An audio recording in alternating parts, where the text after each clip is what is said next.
చేసిన తర్వాత అత్యక స్వాములు బాగుండాలి. అత్యక స్వాములు ఇప్పటికే 15 నిమిషాలు వెయిట్ చేస్తున్నారు. దయచేసి ఆలోచించండి. స్వామి వదిలేండి.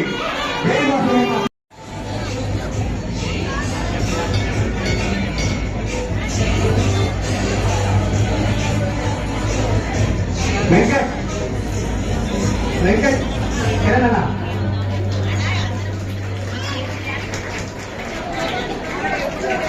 దయచేసి భక్తులు ఒక లైన్ వదలగలరు. మనం ఆలయ ప్రదక్షిణ చేస్తారు. అర్చకులు రోడ్డు పట్టుకుని ఆలయ ప్రదక్షిణ చేస్తారు కాబట్టి మీరు దయచేసి ఒక